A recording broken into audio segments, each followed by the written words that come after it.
ta mainstreamovski tok, način našega mišljenja, razmišljanja, naše ukalupljenosti miselne, je toliko močan, da se ima za pravega, enega in edinega.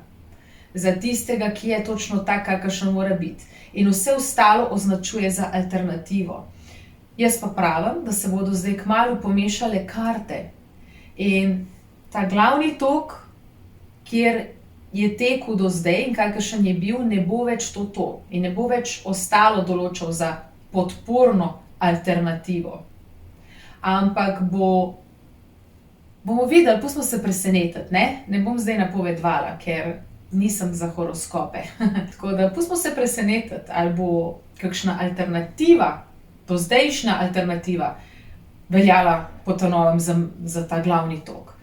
Mogoče bo se zgodila samo fuzija, se bo vse skupaj samo premešalo in se bo ta glavni tok, ki je bil do zdaj omejen, toliko zelo razširil, da bo ratal fantastičen in vseobsežen in vse vključujoč in tako naprej.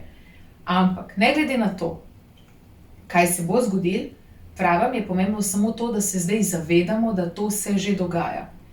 In da res je treba začeti v svoji glavi. Ker od tukaj smo vodeni. To je naš je naša kontrolna ploščad.